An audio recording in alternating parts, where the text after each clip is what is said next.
offer to tackle it from a systemic level in terms of dealing with like local municipalities, local government on a smaller level.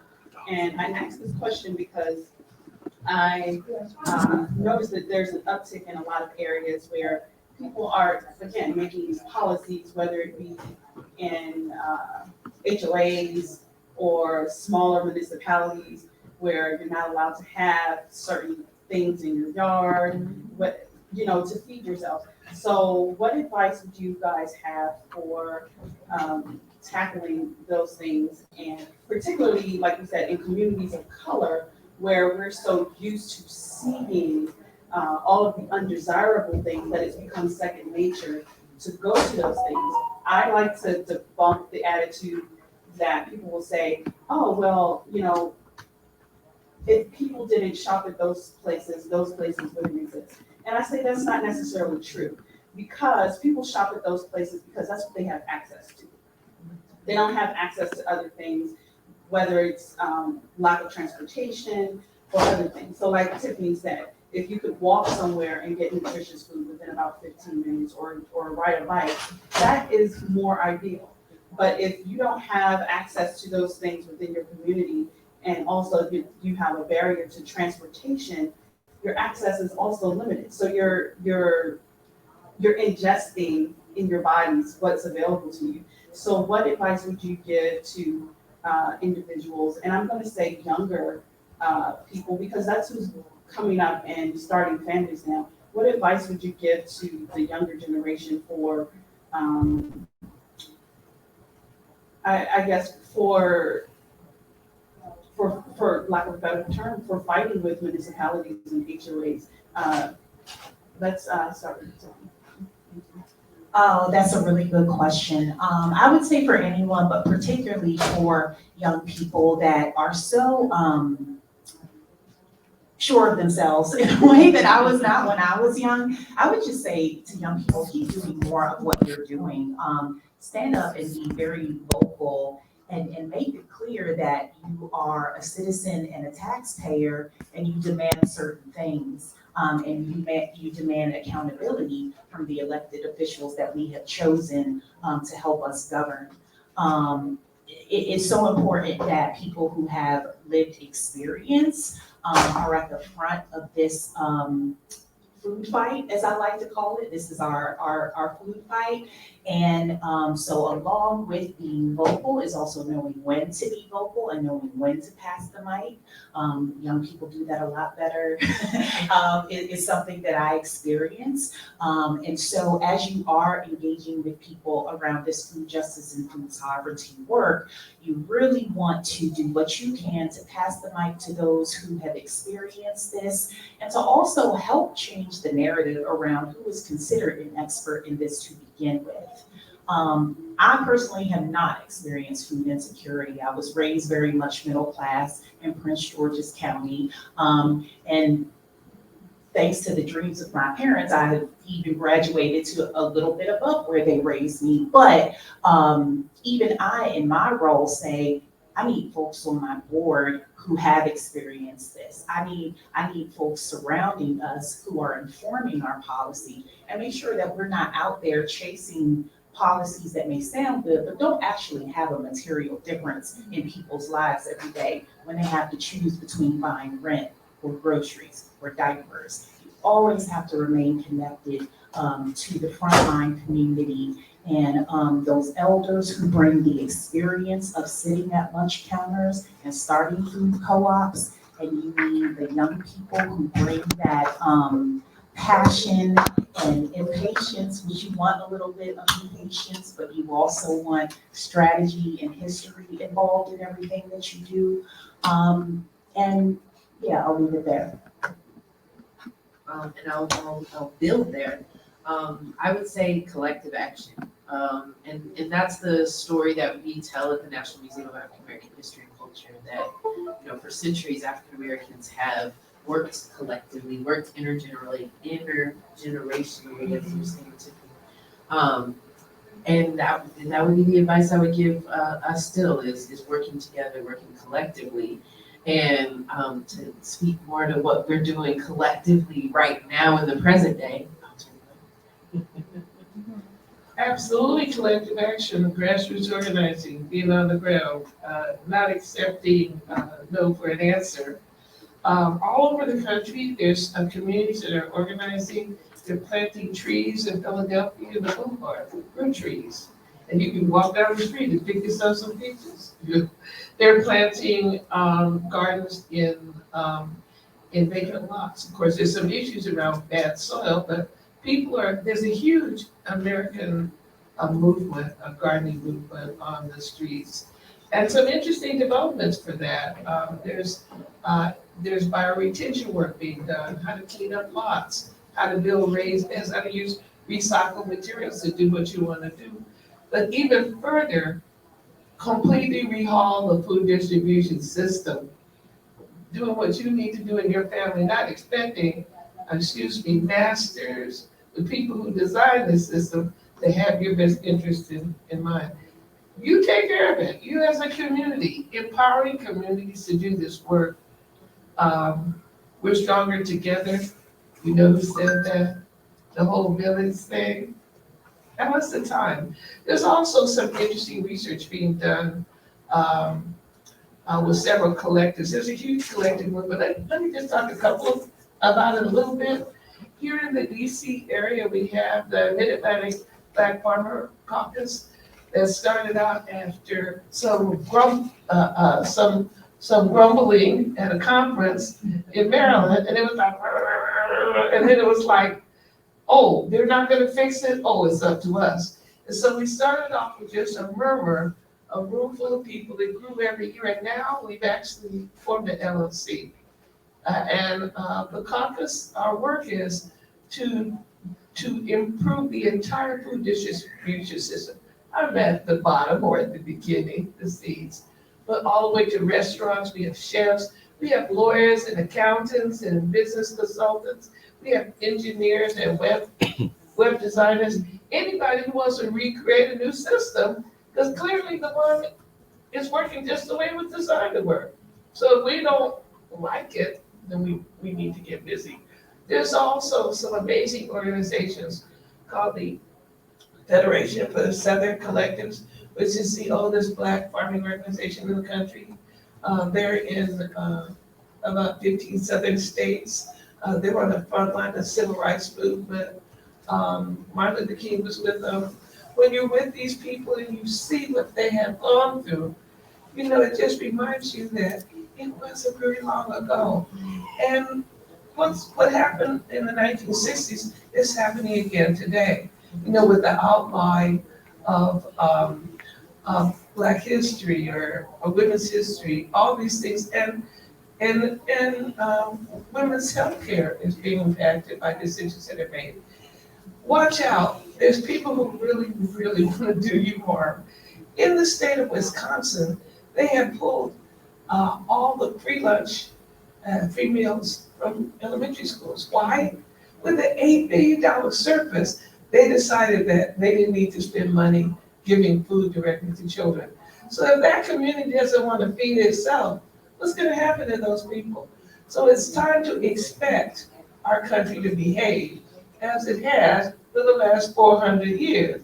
I think it's real nice for us to dream some dreams, but let's get busy while we're dreaming, and let's feed ourselves and feed our own communities and not take no for an answer.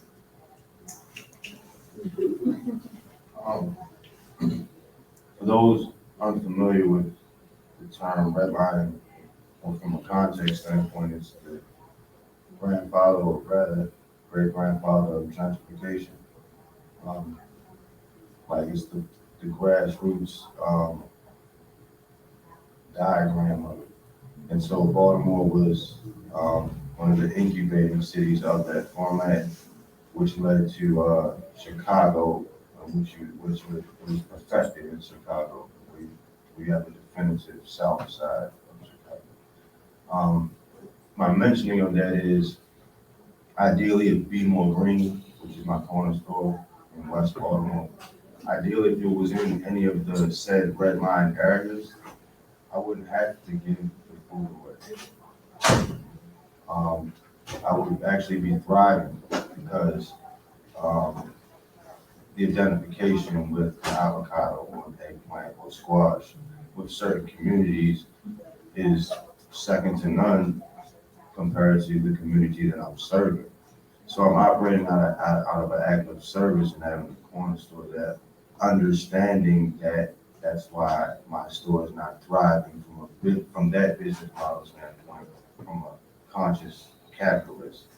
So I have to get creative as far as funding it because I'm maintaining the standpoint of an LLC and being a business, operating with fiscal sponsors because of those that are unfamiliar with the landscape of Baltimore, or even trickling out into Maryland, the last thing that this state or that city needs is another nonprofit. And I'm saying that with a serious face because it's beyond the pun of the joke for me. Like, don't do it. Why don't some of them consolidate? I'm sorry, I didn't mean this to turn into an actual conversation, but I do always wonder that. Well, everybody feels as though they have a new solution and they think that that's the way. And then so because I have a sister organization, other organization that I've worked with for years as a behavioral therapist and a clinical mentor to really understand how food affects the behavior of the youth, which would lead me to give kind of pushback on, my grandmother raised me. I'm a grandfather and I'm a grandson of a woman who just turned 90. And I'll give pushback on that a healthy meal cannot be prepared for multiple kids in 20 minutes. I'll also ask a question like, what is nutritional food to people that don't know what nutrition is? So there's a lot of an assumption that we teach people to grow and all this is a great thing that is gonna happen. I'm a living example that it hasn't worked yet. So all the things you Google and see about it, you can see it, but there's no duplication of it in that city from that regard. I'm not saying there's not any other farms and other great work going on. You got the Park Heights Plantation that's doing tremendous great work and making leaps and bounds in that. So in us covering, it's almost like, I gotta relate to football, like he's playing that side of the field and then I'm on the other side. So we may need more coverage over there or just, it's more space to, so for me personally as in this role that I've assumed as farmer now, it spreads me very thin. So it has to be seen because all of them are like cries for helps or beacons at best to say, hey, this can happen, this can be done. Here's a model. Here's a person that works in the school system. I'm a Baltimore City school teacher. I teach at the College of Southern Maryland, corner store in West Baltimore, growing behind there, not asking for permission to grow anything on land that already belongs to people that I come from. I come from a base of 77 to 85%. I come from this land, lower Algonquin among the tribe. So not even a full identification with the term that you all would say African American, but I still have to operate in that space and that role.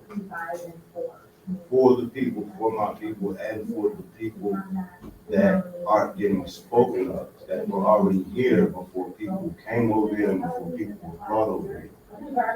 So no one really represents that in the seeds and the farming that was going on before anybody brought any other seeds over here. So to get to understand, but in the format of a man in Baltimore City that, is seeing it from left to right. So, and everywhere in between. And so, and it almost like, wow, like, what am I getting recognized and notarized for, or even asking my opinion of? And it feels like in some cases it doesn't work. I gotta look up the farm and I'm like, dang. Sometimes scroll Google and say, oh, it is possible. You actually did do it. Someone that looks like you actually did do it. And then realizing that someone is actually me. Like I'm so separated from the role that I'm playing, and the role is of me. It's not like it's an act. It was designed from the failed model actor that said, okay, well, memorize stuff and not forget it. And suppose Romano was a role that I was being asked to play. And what would I need to do and take to do that? Take what was given. I was raised very much plant-based, religiously on both sides, faith fish on Friday, pretty much nothing else more than a week. So grits and all of that, and I was allergic to nuts and milk and all that growing up. So you have a person that before vegan and vegetarian and plant-based became terminology that I was familiar with, I didn't, this was a lifestyle for me. So I took that and then made sure, okay, let's go microgreens because they have the highest nutrient density that you can get. We talking about food as medicine. But I had to make it look cool, so I had to okay, come out with city weeds. City weeds is what the city needs. I got nickels and dimes of grass because microgreen kind of looks like grass. So don't bear with me. I come from Baltimore. No one's going in there trying to sell this to, people want to come and give and take pictures and get out of there. How do I know? Because how do I pay for this? I'm a photographer. So I've taken pictures for nonprofits and had to wait 45 days for the check just to get that check to pay for all the food that I gave away. So you can all understand the basis of that. And so I'm thankful for these opportunities. However, when the mic is down and the clock strikes 12:30 or whatever, I go to Baltimore to get the work done, to get ready for our food giveaway tomorrow to make sure I maintain at least, if we don't do anything else, we give away 5,000 pounds of produce a week. And that's not a brag or flex, that's just saying like, that's what, I don't have anything else to say. We don't make $5,000 a month. We don't make $500 a month. You understand what I'm saying? For context, it costs $5,000 a month. So I have to say, I give away 5,000 pounds of food a week.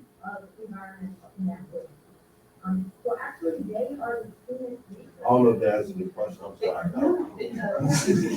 That's fine. So, again, I apologize for the technical difficulties. We have about 30 minutes left, but we have time for one presentation, if we could do it briefly, because we want to leave at least 10 minutes for our folks who joined us here today to ask, answer, for you guys to ask questions. Going to do one for PowerPoint? Yes. Well, I'm just really sure. Because, what we've decided to do is we've decided to use every possible opportunity to get our point across. And so, the partnership with the museum is amazing because they have a landscape, they have the property, and they are currently, they're currently, have gardens in which we'll show you here. And we're teaching this stuff, and we're trying to get everybody to recognize their own heritage. I mean, there's something in this for everybody, no matter who you are. You had grandmas, they were eating, and the people before that ate. What did they eat? What did they grow? What was important to them? And what were their livelihoods? So a big part of this is the oral history, reclaiming your heritage. Okay, so we're talking about, well, let me let you start it, and then we'll go on. So, I think our presentation should be. Do you want to show them talking? Or do you want Yeah, just streamers. Yeah, it's streaming. You want to show them talking or do you All right, Yeah, so the slideshow. we'll go You could lift it up. But, the name of our Is presentation it, and is we can Black, tilt that up. Black Histories and Green Futures. And we wanted to start, yeah, we can go to the next. Just a little bit down. Okay, perfect. Thank you. We wanted to kind of start just with what we've been talking about a little bit all day today, about just the fact that Black people were targeted because of their exquisite farming skills, their agrarian skills, to be enslaved here in the U.S. and the Caribbean and South America. But the other thing is Black people have always been seed keepers. They brought seeds with them in their hair, right. And even when they were asked to grow things through the plantation agricultural system, they were still planting and growing things personally for themselves. For food, for medicine. And so these seeds are these vessels of culture. And through the work that Ujma is doing is reclaiming our heritage.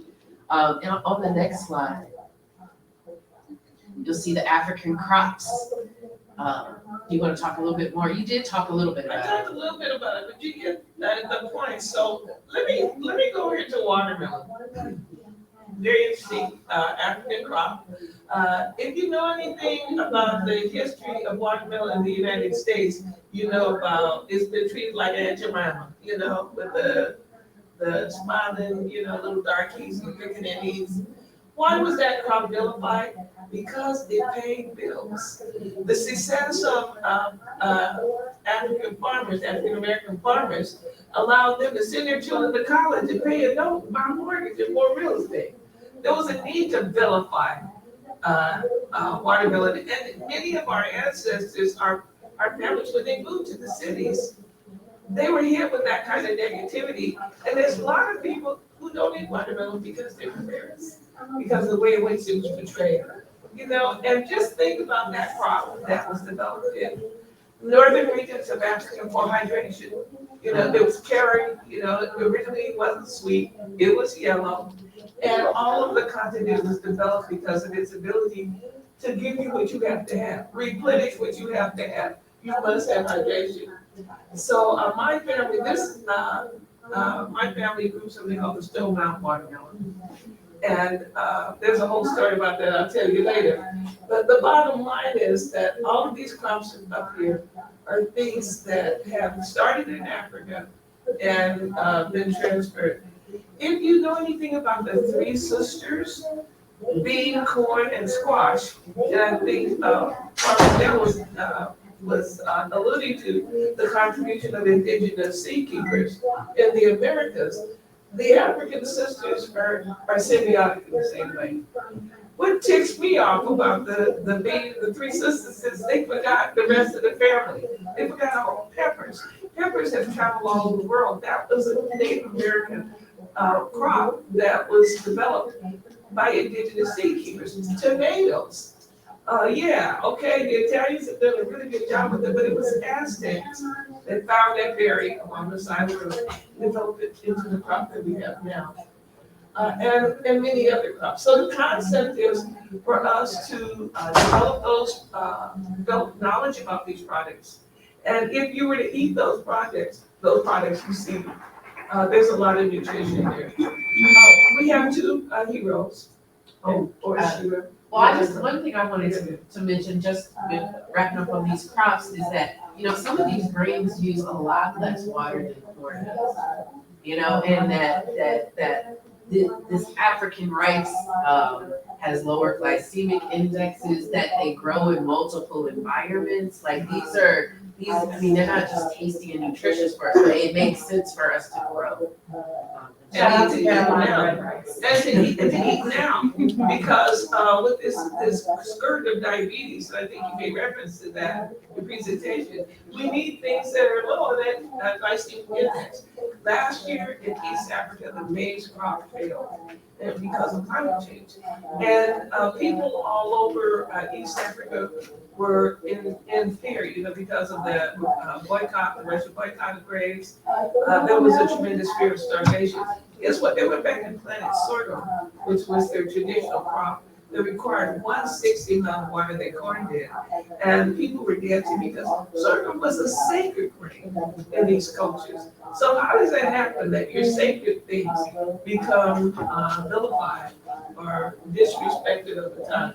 Well, Garden Mathai is the mother of environmentalism in Africa. She developed the Green Belt movement. Quickly switching things in. So before the audio is set up correctly, I want to make sure, yeah, everything should be coming correctly.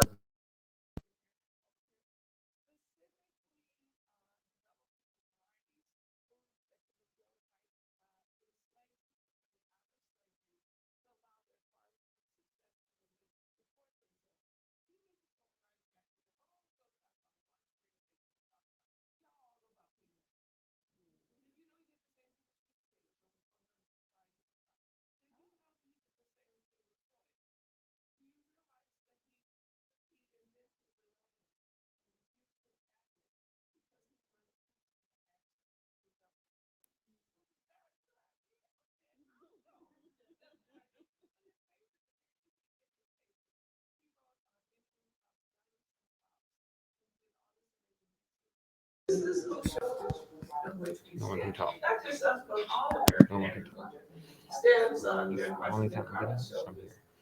Let me talk about one crop that was really important to me, and that is something that you can buy in a hardware store, something called cowpea. Anybody know what that is? What is it say? It's called a cowpea. Now, let me tell you about cowpea. Anybody ever had New Year's without black eyed peas? So did you see there was a project in Baltimore, there was a USDA project, where they were looking at, these field peas are very good for nutrients. They create green manure, they collect, nutrients, to the soil. But the USDA representative worked with black farmers in Baltimore and told them that it was not edible. It was for animals. It was not, this is our traditional food that was told by a so-called expert, told our community that they could not eat field peas, of which there are hundreds and hundreds of varieties that have traveled all over the world. Nutrient did some wonderful things. We gotta reclaim it, y'all. We cannot let them have it. And if you want a quick dinner, you can get one with black eyed peas.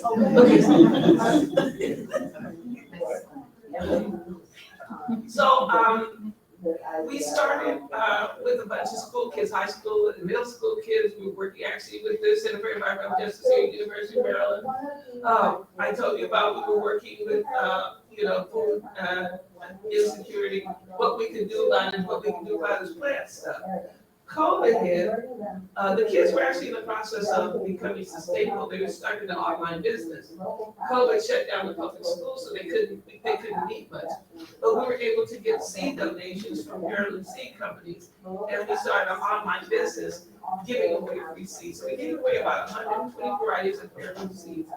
But the seeds were not the ones that our people were asking for. They wanted the greens. They wanted black eyed peas. They wanted cooked neck squash. Y'all know that, right? Cooked neck squash, not straight cooked neck. Okay. They're asking for specific things that we're not donating. And so we started this company to work with the kids originally to teach the kids how to help put in food pantries. We were putting in gardens in senior citizens' homes, in churches, wherever there was a need. And a group of farmers came along to teach the kids how to do this work. From that, we found out that the farmers were struggling too. And some of these people, I'll say several of them had masters and PhDs, but they were struggling trying to keep their farms working. So two of them were veterinarians. You know what, these are educated people. They could not figure out how to get an FSA loan. That's a whole other thing. I never gonna talk about policy. So we began to organize growers. We started out 1, then 7, then 20. And now we have growers all over the country and all over the world. And we're talking about reclaiming our ability to feed ourselves. So it's an interesting movement. But the most important thing is that we're trying to pass that knowledge from one person to the other, one community to the other. If you, in your community where you grew up, your parents, if you go back home and ask them what's important, you will find the stories will come to you. We have upcoming cleanup. So we wanted to kind of transition the conversation to these green futures. And I mean, you might want to keep talking about the College for Kids project that you're actively doing. Okay, so yeah, let me just say that we found that sitting in the vaults in the USDA were 120 varieties of college. They been collected.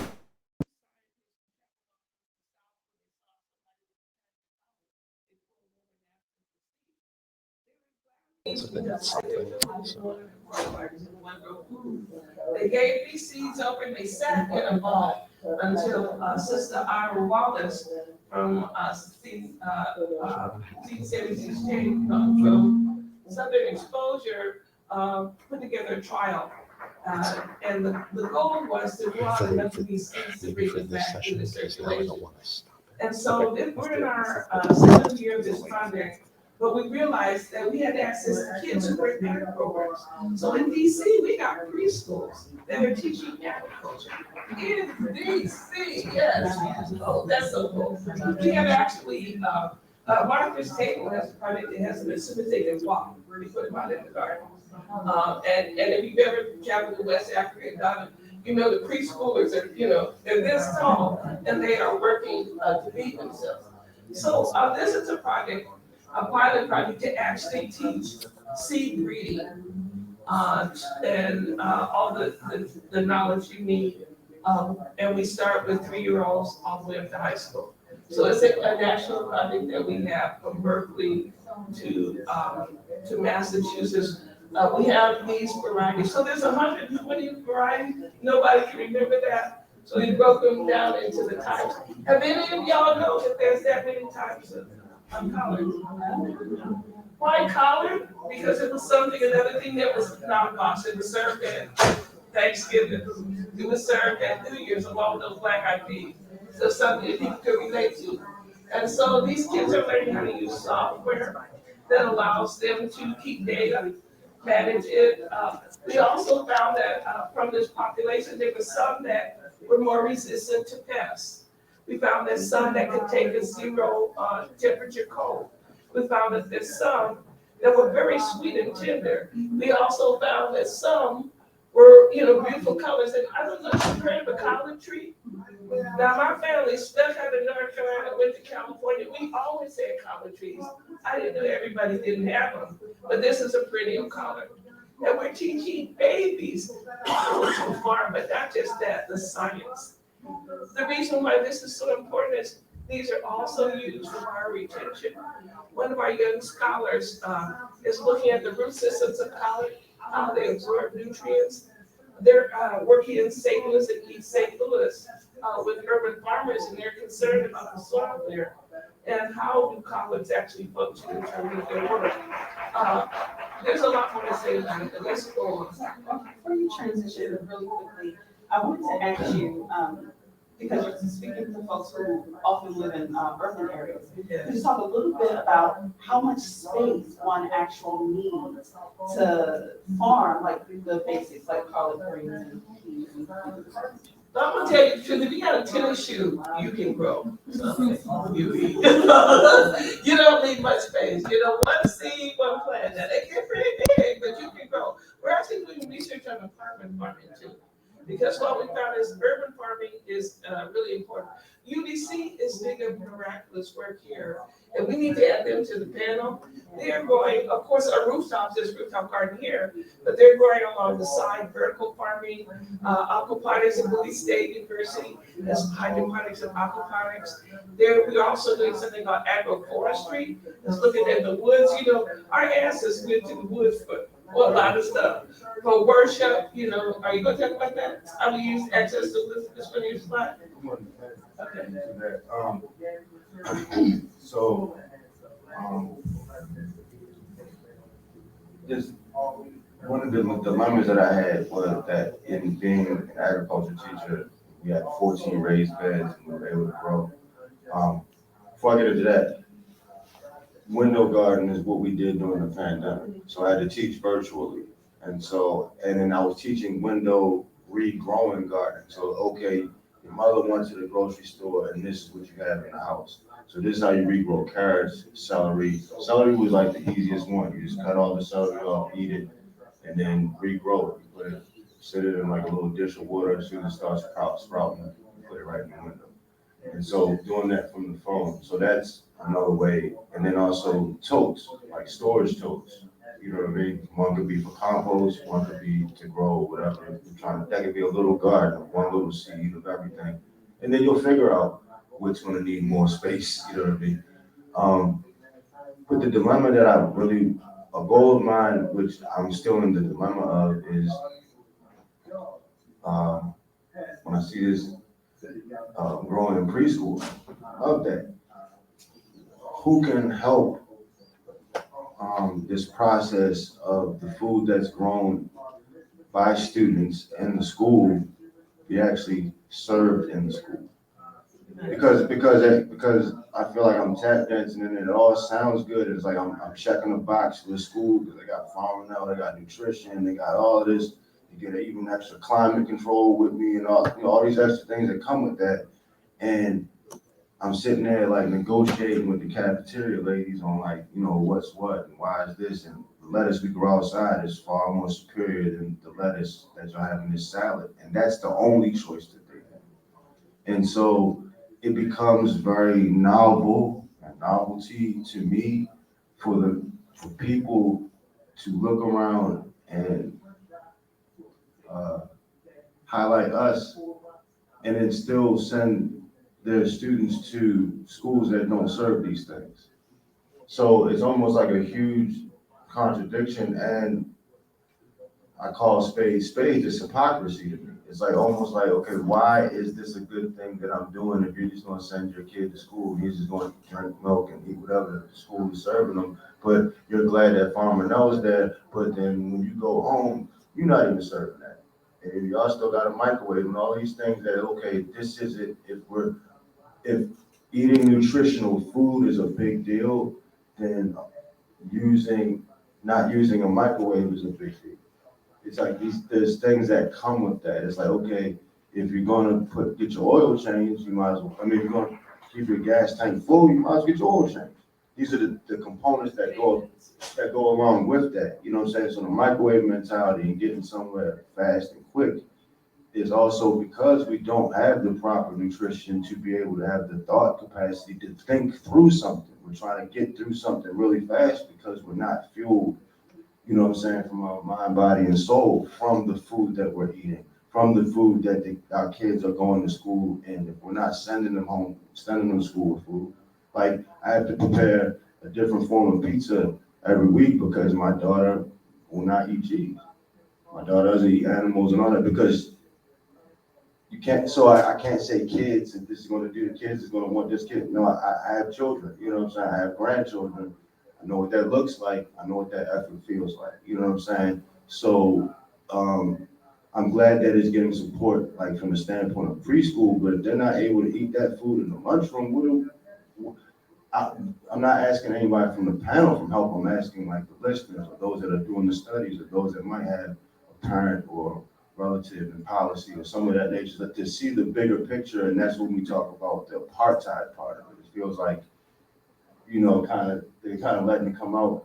Okay, Mary, Thank you. okay, because you know, I've been in the struggle, I've been in this a long time. I had school gardens, okay? And there is actually that's why we have to do policy as much as I don't want to. We still have to. Yeah, I'd rather be out there playing in the dirt. But because there are policies, there's farm to school programs. USDA runs them, NEPA runs these programs. And you can designate a school farm, which I started in Charles County. I started a school farm. We were able to get the cafeteria director from the county to agree to pay kids to grow salad for that garden. All over the South, there's examples, in many places in the country where there's these school farm partnerships. But the farm can be a kid-run farm, okay? Like the one in Baltimore, the Great Kids Farm. I don't think it's functioning as it should, but it could be. And I think what we have to do is find ways of finding good models and educate people. The way to do that is really this, to collect, the collective spirit. And if we function more collective and not as isolated ones that know everything, because we don't work together, then maybe we could pass these good ideas around. Yeah, I wanted to add on to that because I remember back in high school, my friends and I, we tried to do a vermicomposting project. So we take like food leftovers or scraps from the cafeteria and we try to implement it into our composting system. And our school also did have a garden that was separate, but the problem was like figuring out things with school administration. Like the people in the cafeteria wouldn't allow us to hold food scraps for the vermicomposting, and the vegetables that we grow out of our garden would not be offered during lunchtime. So like, how do you recommend that we educate people and also like implement administration or this action for change? Community-based action. I'm sorry, but these institutions, forget them, okay? Go straight to grandma, get the scraps, go, get all this stuff. We can be growing in the garden today. We can produce a good meal with using mung beans or scraps. We can do it today. I think what stops us is we keep thinking that the guy on the white horse is gonna ride in with solutions. And unfortunately, the mayor would show you that you are the one of the minorities. It's us, it's up to us. And so I say work out of school and work out in communities. So you don't have to find the institution. Or like in my case, I found an institution that wanted to do this work. Find a willing partner. I must tell you, we have found amazing partners. We have about 25 universities that have come on to do work with us. They're telling we have an oral history project with Spelman University in Princeton. And we had about 10 other universities that came in. So one of the ways is, how was it done before? Collect those stories, make those available so people can learn, well, if grandpa did it, ain't that wrong. If grandpa did it, maybe they were blind in one eye, they can still feed themselves. It really isn't rocket science, but it is science. Thank you for that. We have about 5 minutes left. I'm not sure how far you want to go into your presentation, but I would like to allow time for questions. We may have time for one or two.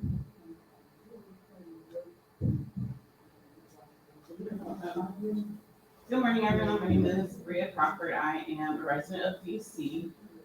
One issue that we have on my block, I live in Ward 5, specifically during the summer, is cockroaches or water bugs that come because I'm near like a combined sewer flow, and it's just disgusting. And so in front of our house, we do have areas where we've been trying to grow herbs and everything, but it just gets like our block is infested with these bugs to the point where at night you look down and it's horrible. It's everywhere. And so you don't even want to, we do have like cement blocks, we have everything raised, but I don't even want to eat the herbs or the things, the tomatoes or the things that we're even growing, just because I feel disgusted and having to have, people to come out and spray because the bugs are starting to come inside. Spraying is really dangerous too. But there again, go back to grandma, what did they use? They used Osage orange. They were around on the doors. We didn't invent cockroaches, they've been with us since before humanity. They were here with the dinosaurs. But there are some natural remedies. Tobacco, the tobacco plant in the stem is a really good insecticide. Okay, so I'm saying, looking at those remedies, so, do you agree? Yeah, I agree. I said neem oil, you spray everything with neem oil, at least like 80% of those things, right? You put cucumber peels around the border of it, lemon, like use lemons, put them like, some lemon sage, like. They don't like hot peppers and oil. And, some old time remedies. Do you guys know about borax? Yeah. They can't get past borax. There's a lot of things that you can do, but what they require is some memories that you've been separated from. And that's why I'm demanding that we reclaim our tradition. Just a follow-up question. So I want to give someone else an opportunity to ask a question and then give Ms. Tiffany an opportunity to close out since she didn't get to do her presentation. I don't need more. Okay, perfect. So you can do your follow-up and then we can have one more question. I just want to know if borax is safe for cats. I don't have any cats, but we do have two. I don't think it's safe for cats. Yeah, But we cats have are two very good neighborhood solutions. cats. Cats are really wonderful, and there's several. So we've asked APHIS, which is USDA's animal division, to start working breeding animals. That used to be a thing. My great grandfather bred hunting dogs. And, I just heard this guy was captured yesterday. It was a Belgian dog that caught this man, the one that was running away in Pennsylvania, been looking at for 14 years. It was a Belgian dog. That's a working dog. They're around us, but we're so busy kissing up to our dogs, we're not using them. They play a role in the family. Everybody had animals. A 3-dog night was, how you stay warm in the winter. That's a real thing. So, if we want to be safe, we have to use traditions and that knowledge that came from our ancestors, maybe they didn't have a PhD in toxicology. Believe me, I got 3 of those in my organization. But there's still things that they don't know. They didn't know about tobacco, you know, being a remedy, a treatment. What, right now, because of climate change, all the brassicas are being attacked by, that lovely little white butterfly that eats every single cabbage, the cabbage looper and whitefly. And the traditional remedy is the tobacco stem, steeped, with a little bit of oil put in there so it will, when you spray it, it will adhere to the plant. That's where we have to go. Thank you. Do we have one question before we close out? So if there are no more questions, I would love to thank our presenters today. I'm very appreciative.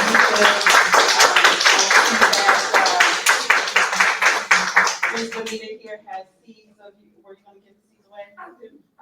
Okay, so on your way out, I want to remind everyone that we're going to have lunchtime plenary, and it's back in the Grand Ballroom.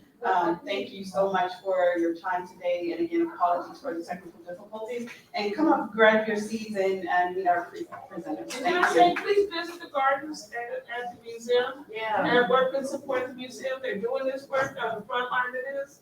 Y'all, they're amazing.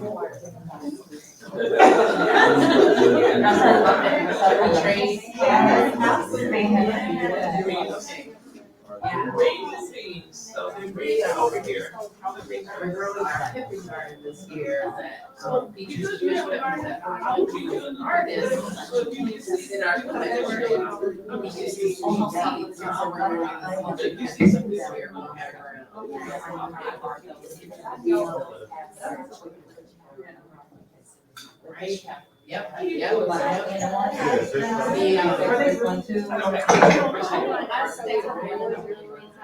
So I don't know, but yeah, I think what I've learned is that they use this peppers because they were white. They grow white, and so they are really helpful if you use sausage dish that, like, the red pepper, but they get brown, and it just, like, visually not as appealing, but they have these, chefs really pepper. So they use the